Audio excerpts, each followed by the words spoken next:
My name's Liberty, and I'm a member of the Firestorm Collective. And today we're really excited to be hosting this conversation on seahorses, trans, non-binary, and gender expansive pregnancy, which is a new book out from our pals at PM Press. We also have Dr. S. Akash Kishore, who is a clinical psychologist and proud gestational parent. They navigate themes of QT BIPOC joy, grief, and ritual in their clinical practice, daily life, and writing. Welcome, Akash. Jacoby Ballard is a yoga and meditational instructor who's been working at the intersections of trauma and social justice for 25 years. He's the birth papa to a delightful trans 7-year-old and teaches virtual prenatal and postnatal yoga classes that center queer and trans folks. I've never really been disappointed that I couldn't breastfeed my child, but I'm disappointed that I didn't get the care that I needed around it. For months, I walked around with hard breasts. In my brain, I was like, these look great because they look like breasts I've never seen or had on my body. And I've been dying to fit into this norm of femininity, right? But they hurt. They feel bad. And nobody is really sitting down to tell me what I can do or how I could have been feeding my baby from my body. Actually, I could have been pumping. I could have been pumping and giving my baby breast milk. You know something, I was kind of processing this a couple or even days ago. And mind you, this conversation was 2 years ago. I'm not thinking about having another kid, but I'm like, oh, this is what it feels like. There's a possibility to bring more into your life because you have a support system. I think this time around, if I did it, I would absolutely be equipped from every possible angle. If I could avoid it, you would not catch me going into hospitals. I would have all at-home care up until birth. The one thing I would settle on is going in for giving birth, getting an epidural, and being there for a few days and then getting the fuck out. And I decided I'm switching gears. I was going to read about eating my placenta, which is kind of goofy. It was kind of a goofy experience and kind of a goofy bit of writing. But you all can just read that in the book. And I'll read this other part about gender. Pregnancy is the most stereotypically masculine experience that I've had. I was smelly and unapologetic and horny and strong and protective. I was impressively gassy. I dressed purely for comfort. I shed any remaining sexual currency I had retained as a not really passing F to M. I wore my body differently, performed gender differently, felt full of fatherhood. I was transitioning from a guy to a dad, which is part of fulfilling the normative male narrative. I was still flamboyantly queer, but there was a little bit of butch coming to roost. My gender identity stayed the same, but my experience of maleness broadened. I was shocked at how much I felt like Homer Simpson. I did not expect that from pregnancy. I was afraid one of the people in my midwifery team would call me her while I was in labor, and my emotional reaction would interfere with my ability to give birth. I thought I would be going along naturally, and her would trigger my cervix to snap shut like some angry sea creature, and I would be forced to rush off to the hospital for a C-section. My baby's genders. Of course, I wouldn't know anything about their genders until they told me, but there was a decision to be made about learning what their body parts were. I had a different partner for each baby. With my first, we decided to learn if he was an innie or an outie by ultrasound. We told everyone before he was born, thinking that when he was born, the excitement of he's here would be preferable to baby has a gender. Before I was even pregnant, we had names picked out, and after we had the ultrasound, we announced his name and pronouns. That worked out just fine. With my second, we waited to learn about his bits until he was born. We also waited until we met him to give him a name. We each came up with our own list of names and kept them secret from each other. I had a spreadsheet because that's how I am. We loved the names each other had chosen for him, so he ended up with 2 first names, 2 middle names, and a hyphenated last name. That worked out just fine too. Right? Shortly before my second was born, I began to struggle with the category of woman into which I was born and raised. Once I admitted to myself that I couldn't finish the sentence, "I'm a woman because," and explored identities beyond the gender binary, I was able to more fiercely carve out a safe space for my children. Even though mothering to me does not mean I'm a woman, it adds to my invisibility as an agender person because of the assumption that if one has been pregnant and birthed 4 children, they're even more of a woman. It is as if the assumed gender of my children helped solidify my womanhood, when to me it undoes it. Instead of being groomed to be real men, quote unquote, my kids are raised free of gender norms, which allows them to develop their identities safely as they learn more and more about the world. And prior to learning about gender, each of them gives me a gift. As an agender person, moments when I'm not gendered are essential to my well-being and how I see myself. But they are rare. When my children are young, they're able to see me as Simone or mommy without gendering me or seeing me as different from them. Even when they have noticed physical differences between their bodies and mine, I have explained everything from menstruation to genital shape without attaching biology to gender. So when my kids look at me during those early years, their eyes are a place of freedom. In a way, motherhood has given me a way to find moments of validation for my agender identity, even if they are short-lived. I cannot say enough of these transformative experiences because I know what it feels like when a person with no preconceived notions of gender is able to see the real me. I'm an agender mother, and that is not a contradiction. Thank you.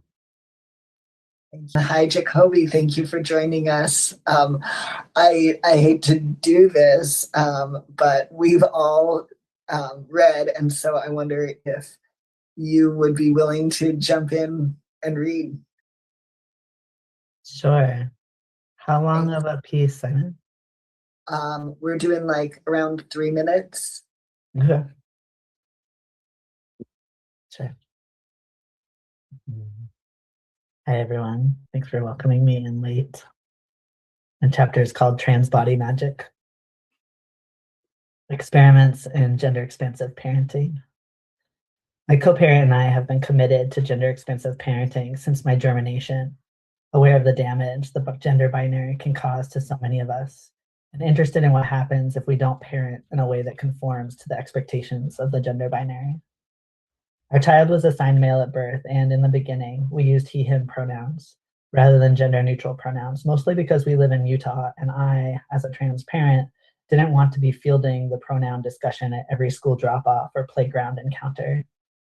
We have told Gigi in child-appropriate language how our family was made and who played what role. She has known that she's a seahorse child and that I'm a seahorse papa since she could grasp narratives and stories. She knows what is required to make a baby is an egg, a sperm, and a uterus, but that those elements can be present in a variety of different bodies.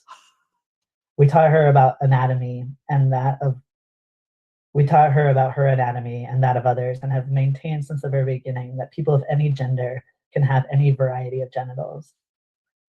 Choices for children remain so gendered, from toys to clothes to extracurricular activities. We knew the world would throw everything considered masculine at our male-assigned child, and so we skewed toward the feminine, trying to ultimately achieve a balance.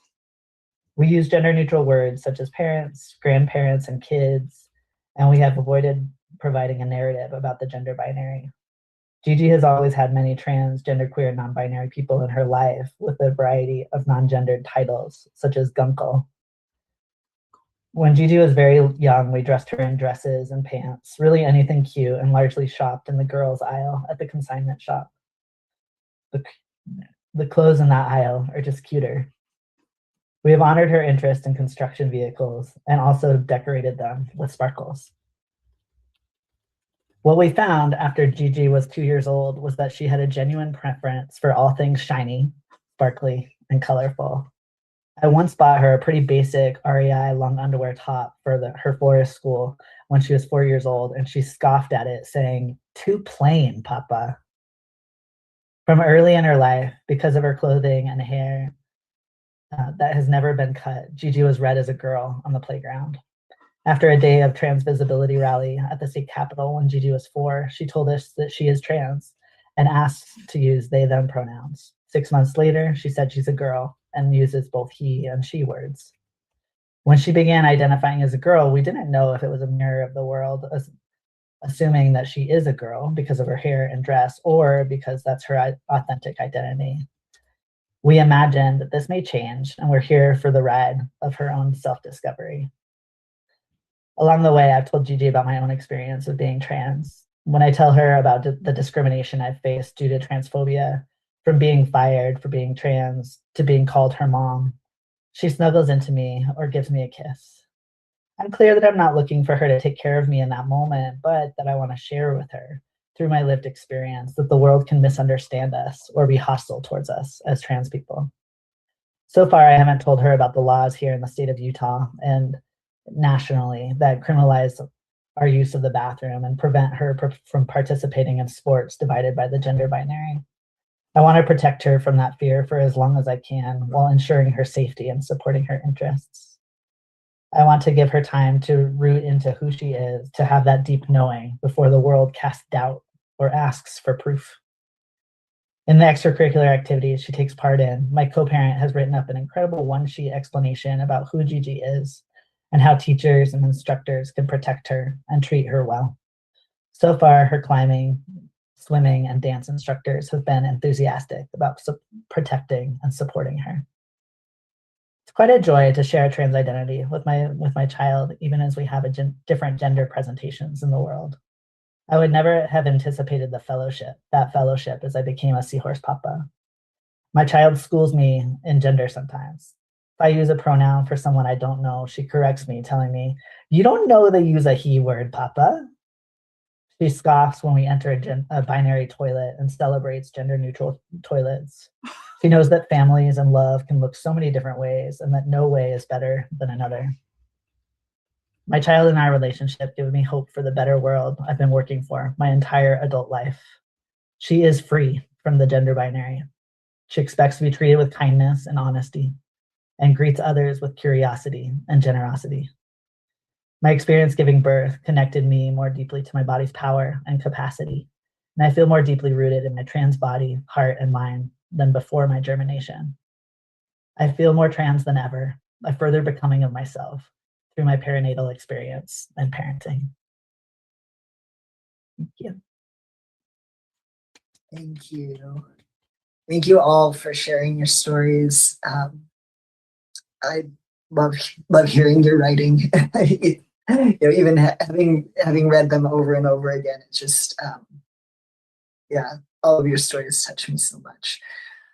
I wasn't able to transcribe those interviews at the time because I was fired from my position as a professor due to libs of TikTok, sending my TikToks to the administration. And in the TikToks, I was talking about Roe v. Wade being overturned and how I feel about the enemies that we all share. I stand by that TikTok. I'm fine with, the way my life turned out. It's when I moved away from all institutions and launched my life coaching business, in which I help autistic, queer, and trans people figure out everything in their life. So that last labor was great because nobody used the wrong pronouns and nobody called me a woman and nobody gendered the baby. And it was the only one I had at night, like in the middle of the night. But I'll also say my own experience and that of several of my prenatal yoga students is like there are certain there's certain kinds of societal support that are given to people that are recognizably pregnant, and I didn't get it. I remember being going to work in New York and taking a flight, and I was like, shit, I don't know if I can get my suitcase down. And I also don't know if I can ask someone to get my suitcase down. So there's some questions of do I do I receive the support that's out there for pregnant women and out myself, or do I deny myself the support? Like on New York City subways, right? There's like plaques everywhere that says, you know, give up your seat for the elderly, the disabled, and pregnant people. And I could have asked for that, but I would have been outing myself as trans, or being misgendered, right? And like that was kind of a head trip, and I think caused me a lot of grief too. Like I want I want people to do nice things to me too, and I kind of want to be asked by a random stranger at a coffee shop about my pregnancy. Um, and also I'll say after I gave birth, when our kid was like 7 days old, we took a walk to the local bookstore, and my partner, who reads as a woman, was carrying the child right up next to her chest, and someone was like, "How old's the baby?" And we're like, 7 days. And they turned to my partner and they're like, "You look great." And she's like, "Thanks." And we just kind of like gave each other a knowing look, like they have no idea that I was the one who birthed this child, and I'm gonna let them. Like I don't want to deal with their like ideas about gender, conversations around gender, like when we're just trying to go to the bookstore like anyone else and just taking a walk with our baby like other parents of newborns.